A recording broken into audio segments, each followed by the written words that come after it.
গোটেই অসমতে অহাকালি প্ৰতিবাদ হ'ব। হিমন্ত বিশ্ব শৰ্মাই নিৰ্বাচনী বৈতৰণি পাৰ কৰিবৰ কাৰণে প্ৰথমে গৌৰৱ গগৈক ঢাল হিচাপে ল'লে, ভালকৈ মুখ থেকেচা খালে আৰু এতিয়া দেখিলে যে গৌৰৱ গগৈ ডাঙৰীয়াক ঢাল হিচাপে লৈ বৈতৰণি পাৰ কৰাৰ কোনো সুযোগ নেদেখি মহিলাক তেওঁ বিপ্লৱ শৰ্মাৰ প্ৰতিবেদনৰ জৰিয়তে যে চাকৰি লওক সতীত্ব বন্ধকত দিয়াৰ কথা কৈ যিটো অসমৰ মহিলাক তেওঁ যিটো অসন্মান কৰিছে, আমি অসম প্ৰদেশ মহিলা কংগ্ৰেছেই নহয়, মই কৈছোঁ যিসকল পুৰুষ যুৱক যুৱতীয়ে অসমৰ প্ৰত্যেকগৰাকীয়ে এই কাৰ্যক তীব্ৰ ভাষাৰে গৰিহণা দিয়াই নহয়, হিমন্ত বিশ্ব শৰ্মাক ক্ষমা খুজিবৰ কাৰণে দাবী জনাব লাগে।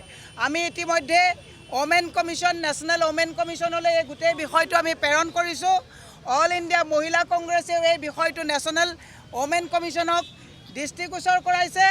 আমি এটাই কথা কৈছোঁ যে হিমন্ত বিশ্ব শৰ্মা যিটো কথা কৈছে 2001ৰ পৰা 2015লৈকে তেওঁ এজন প্ৰভাৱশালী মন্ত্ৰী আছিলে, গতিকে তেওঁ যে কৈছে যে চাকৰি দিয়াৰ ক্ষেত্ৰত টকা পইচাই নহয় সতীত্বও গৈছিলে, তেতিয়াহ'লে এই কথাটো যদি প্ৰতিবেদনত আছে তাৰ ৰেছপনচিবিলিটি হিমন্ত বিশ্ব শৰ্মাই ল'ব লাগিব আৰু ইয়াক CBI এনকুৱাৰী কৰি যদি মহিলাক চাকৰিৰ কাৰণে এনেকৈ বাধ্য কৰা হৈছিলে তাৰ উচিত তদন্ত ল'ব লাগিব আৰু দোষীয়ে শাস্তি পাব লাগিব। মোৰ বিশ্বাস নহয় অসমৰ মহিলাই নিজৰ সতীত্বক বন্ধকত দি চাকৰি ল'ব, তেনে কথা আমাৰ কেতিয়াও বিশ্বাস নহয়। আৰু মুখ্যমন্ত্ৰীয়ে এনেকুৱা মানসিক সন্তুলন হৰুৱাই নিৰ্বাচনী বৈতৰণি পাৰ কৰিবৰ কাৰণে কেতিয়াবা মিয়াৰ কথা ক'ব, কেতিয়াবা লুঙিৰ কথা ক'ব, কেতিয়াবা মহিলাক এনেকুৱা কথা ক'ব। পৃথিৱীৰ ভিতৰত আমি জব স্কেমৰ কথা শুনিছোঁ, কিন্তু ভাৰ্জিনিটি ভাৰ্চেছ জব স্কেম আমি জীৱনত কেতিয়াও এনেকুৱা কথা শুনা নাই। এওঁলোকে বিশ্বগুৰু হ'বলৈ যোৱা ভাৰতীয় জনতা পাৰ্টীয়ে অসমৰ মহিলাক বিশ্বৰ দৰবাৰত অসমৰ মহিলাই চাকৰিৰ কাৰণে সতীত্ব বন্ধকত দিয়ে এনেকুৱা নিকৃষ্ট কথা কৈ গোটেই বিশ্ব দৰবাৰত অসমৰ মহিলাক অপমানিত কৰিছে। এই কথা কেতিয়াও সহ্য কৰা নহ'ব। সেইকাৰণে আমি দাবী জনাইছোঁ মুখ্যমন্ত্ৰীয়ে হয় এই কথা উঠাই লৈ ক্ষমা খুজিব লাগিব, নহ'লে ওমেন কমিশ্যনে ইয়াৰ তদন্ত কৰি মুখ্যমন্ত্ৰীৰ ওপৰত CBI তদন্ত কৰি কোনে মহিলাক বাধ্য কৰাইছিলে আৰু যিজনে বিপ্লৱ শৰ্মাৰ প্ৰতিবেদনত এনেকুৱা কথা কৈছে তেওঁক এতিয়াই কৈছোঁ অসম পুলিচে নাকি লগাই ধৰি আনিব লাগে। কোন কোন মহিলাক লৈ গৈছিলে তাৰ প্ৰমাণ তেওঁ দিব নোৱাৰিলে তেনেকুৱা মানুহক ফাঁচি দিবৰ কাৰণে আমি একচুৱেলি আহ্বান জনাইছোঁ, দাবী জনাইছোঁ। গৌৰৱ গগৈ ডাঙৰীয়াক পাকিস্তানলৈ গৈছে বুলি যেতিয়া সেই কথাটো ভুৱা প্ৰমাণিত হ'ল, সেই কথাটো প্ৰমাণ দিব নোৱাৰিলে, SIT বহুৱাৰ কথা ক'লে, এতিয়া ডুপ্লিকেট ফটোশ্বপত ফটো বনাই ৰক্ষা পোৱা নাই। এই ইছ্যুটো তল পেলাবৰ কাৰণে মহিলাসকলে অসৎ উপায়েৰে চাকৰি লৈছে বুলি কৈছে।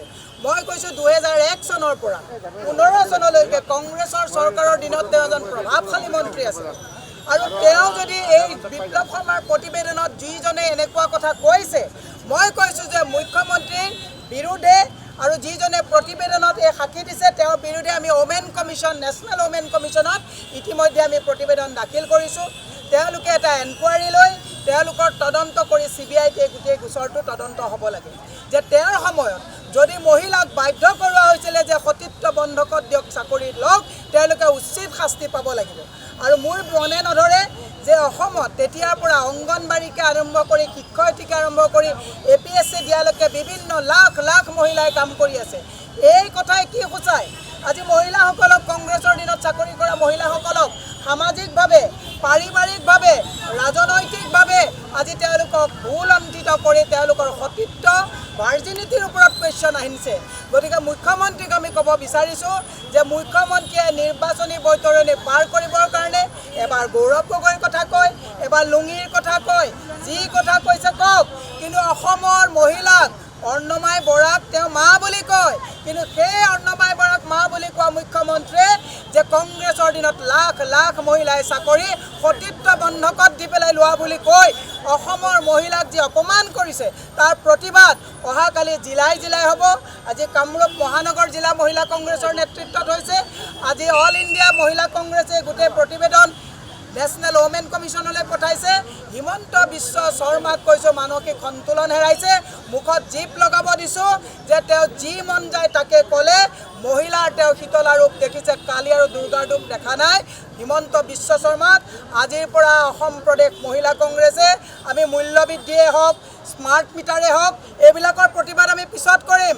কিন্তু অসমৰ মহিলাৰ স্বাভিমান, সন্মান আৰু যিটো চাৰিত্ৰিক হনন কৰা হৈছে তাৰ প্ৰতিবাদত আজিৰ পৰা আমাৰ ওৱান এণ্ড অনলি এজেণ্ডা যে যি পৰ্যন্ত এই কথাৰ তদন্ত নহ'ব, ক্ষমা নুখুজিব, অসমৰ প্ৰতিখন জিলাই জিলাই মহিলা কংগ্ৰেছে প্ৰতিবাদ চলাই যাব। যিকোনো খবৰৰ বাবে যোগাযোগ কৰক 7099017330 লগতে 7099017110 নম্বৰত।